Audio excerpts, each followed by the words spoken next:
umaga sa inyong lahat. Ating talakay ng Mesopotamia. Ang lugar na pinagusbungan ng Mesopotamia ay matatagpuan sa pagitan ng dalawang malalaking ilog, ang Tigris at Euphrates.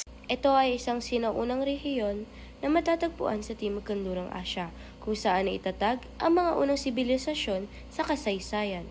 Ang relihiyon sa Mesopotamia, iba't ibang umusbong sa magkakaibang kultura, kilalang paniniwala ang pagsamba sa iba't ibang Diyos, tulad ni Anu at Enlil sa kultura ng Sumerian at si Marduk sa Babylonian.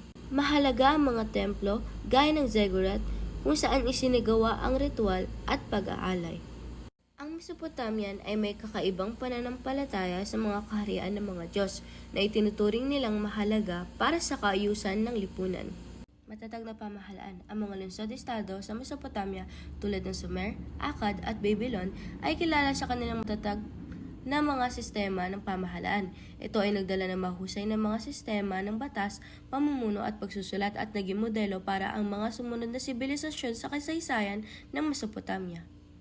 Ang sistemang pagsusulat sa Mesopotamia, partikular na ang cuneiform, ay naglalarawan ng sinaunang pamamaraan ng pagsusulat, gamit ang mga wedge-shaped na karakter sa mga tigib ng luwad o kahoy. Panghuli ang tatlong ambag sa Mesopotamia.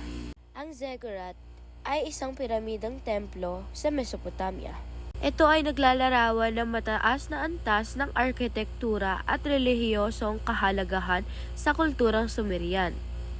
Ang gulong ay isang mahalagang inventong teknolohikal ay nagbigay daan sa mas madaling paggalaw ng mga sasakyan at nag-ambag ng pang-ekonomiyang pag-unlad.